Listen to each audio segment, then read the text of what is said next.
¿Alguien puede citar algún paper que describa cómo identificar señales de partículas en aceleradores de partículas, algoritmos para identificar los parámetros del modelo?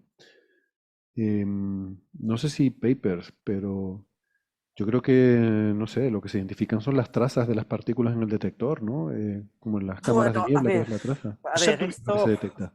en principio, lo único que hay que hacer es buscarse física de partículas y mirarse libros de texto. Hay cientos de libros de texto de física de partículas que te lo cuentan a diferentes niveles, ¿no? Eh, para identificar las partículas, lo primero es saber características propias del detector. Hay muchas maneras de hacer un detector para identificar partículas.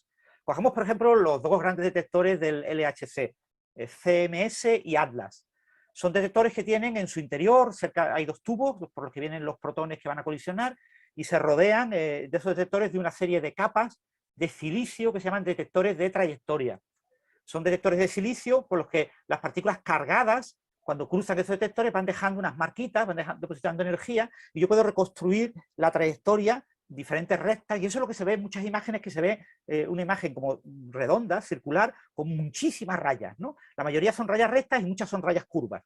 Después tienes unos detectores que son los calorímetros electromagnéticos. Bueno, tienes un imán que curva para que se curven las trayectorias y poder reconstruir mejor las partículas de mayor energía, se curvan menos y por lo tanto recorren una distancia más larga, se alejan más. Después tienen unos calorímetros electromagnéticos que básicamente son cuando una partícula cargada o un fotón están preparados para que sean básicamente electrones, positrones y fotones, atraviesan esos calorímetros, se calienta un cierto material y eso te da una señal que tú puedes medir. Después está rodeado de calorímetros hadrónicos que detectan protones, neutrones, piones, caones, y eso también igual, por deposición de energía que calienta. Y después tienes unos detectores de muones que también son calorímetros, pero son con otro diseño diferente, que te detecta básicamente los muones, que son partículas de muy alta energía, tipo electrón, pero con mayor masa, que son capaces de recorrer decenas de metros, ¿no?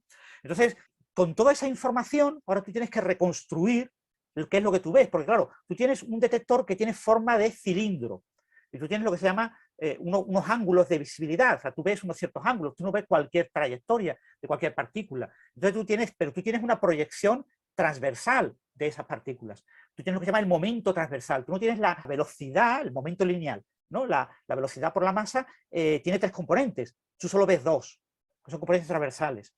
Entonces, con una reconstrucción de las trayectorias con información acumulada en función del tipo de partícula, tú ves la traza en los detectores de trayectoria o ves lo que depositan en los detectores electromagnéticos o en los hadrónicos. En función de la información que tú tengas, tú reconstruyes una energía asociada a cada una de esas partículas. ¿Qué pasa, por ejemplo, con los quarks? Pues claro, en un detector hadrónico, fundamentalmente lo que se generan son quarks de alta energía que se desintegran en chorros, en muchos mesones y bariones de mucha energía. Entonces, lo que tú realmente ves en los calorímetros son muchas acumulaciones de energía, pero realmente es difícil asociarlo a una partícula concreta, con lo que tú los tratas todos ellos como una cosa global, se llama un chorro, un jet. Entonces, claro, todo esto contado así, pues es absolutamente incomprensible. Es decir, esto hay que detallar cada uno de los tipos de detector, cómo detecta y qué información se utiliza y cómo se descompone. Esto es básicamente cinemática relativista. Es lo más elemental de lo más elemental en relatividad, ¿vale? Y es algo prácticamente clásico, porque lo que yo veo son objetos clásicos. Ya en los detectores se convierte en algo clásico toda la información cuántica. Es decir, que la descripción matemática de lo que hay que hacer es absolutamente trivial. La única complejidad es que es específica de cada instrumento y que hay muchísima información, ¿vale? En las colisiones del LHC, en las energías actuales, 13,5 teraelectronvoltios, puede haber del orden de 50 colisiones simultáneas. En lo que yo veo cuando grabo un evento, tengo el resultado de como 50 vértices, se llaman, ¿no? Entonces, solo me interesa el más energético, que es el que determina a los triggers, a los sistemas que almacenan esa colisión, porque hay millones de colisiones por segundo, pero no todas se almacenan, porque no tenemos espacio, ni memoria, ni tiempo, ni posibilidades. Almacenamos solo las más interesantes, que son las más energéticas, que tienen alguna de las colisiones especialmente energéticas. Entonces, todo ese tipo de análisis tiene muchísima estadística y cinemática relativista muy elemental, y el modelo estándar se usa solo como modelo de referencia, ¿vale? O sea, no hay que dominar la teoría cuántica de campo ni ser un experto en fenomenología para entender el análisis de las colisiones. Pero bueno, eso viene en libros de texto y bueno, y artículos hay cientos. Lo que pasa es que, claro, en general, casi todo lo que son a nivel de artículos son específicos de un instrumento concreto. ¿Vale? Si tú dices, por los detectores de BES, ¿vale? Por los detectores de BES, que es un detector chino, pues son se analizan esas colisiones, pues tengo esta información disponible y a partir de ella reconstruyo la trayectoria y el tipo de partícula y puedo hacer cosas, ¿no? Entonces, cosas, por ejemplo, algo tan sencillo como decir, distinguir entre un electrón y un positrón, o entre un muón y un antimuón, es algo muy difícil. Pero se puede hacer, en ciertas colisiones se puede hacer en CMS y en Atlas, y eso es una cosa que enriquece el análisis de las colisiones. Pero yo os digo, esto, contado en esencia, para un lector que quiera tener solamente un poco la idea genérica, que se vayan a la aventura de las partículas. La aventura de las partículas es una web para, entre comillas, legos, que te cuenta todo esto de manera muy elemental y con muchos dibujitos, ¿vale?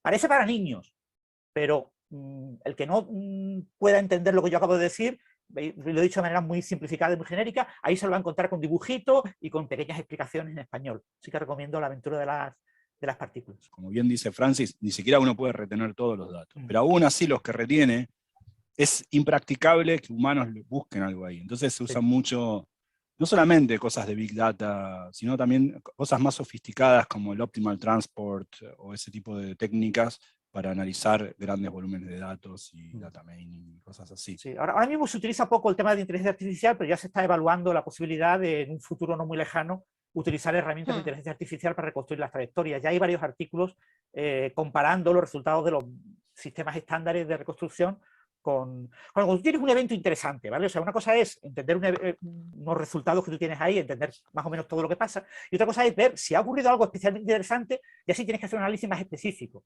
más detallado, tratando de sacar al máximo todo lo que te dan los datos, con objeto de garantizar los mejores, los mínimos errores e incertidumbres en todas las estimaciones de energía del evento, ¿no? Yo partí una charla ya hace muchísimos años en Málaga sobre el bosón de Higgs, que explicaba, bueno, era un evento, se llama Encuentros con la Ciencia, y la portada era un evento de CMS. Entonces yo dije, bueno, pues lo que voy a hacer es explicar la imagen de la portada del cartel de la charla. Entonces yo conté durante una hora pues todo lo que había que saber para entender solamente esa imagen. Y bueno, y con eso explicaba un poco cómo funcionaban los detectores, e incluso puse algunos cálculos cinemáticos a partir de lo que se veía en la imagen para reconstruir la energía de las partículas y comprobar que más o menos correspondían a la desintegración de un bosón de Higgs en un bosón Z y otro virtual, que se descomponían en 4 leptones, 2 electrones y 2 protones, perdón, 2 positrones. Una pareja de electrón-positrón y otra pareja de electrón-positrón. No sabíamos cuál era cuál. Claro, ese tipo de explicación, hay libros que te lo cuentan, pero claro, en general, ¿quién lee un libro de cómo entender los resultados experimentales? Pues un estudiante de física que está en tercero o cuarto de carrera y porque lo obligan, ¿no? Entonces, los libros en general suelen meter bastante jerga más técnica, pero lo que hay que hacer realmente es extremadamente sencillo, ¿eh? Por eso las inteligencias artificiales están dando buen resultado. Las inteligencias artificiales no reconstruyen, no calculan, ¿vale? No hacen el cálculo de la trayectoria y te hacen la cinemática inversa, ni nada por el estilo, pero realmente no es necesario porque son cosas realmente sencillas de entender. Bueno, que no se preocupe nadie, que hay contenedores de reciclaje de eventos, donde todos esos eventos y partículas que no se analizan y no se estudian, pues se recogen ahí, se reciclan y se reutilizan para unas partículas más sostenibles.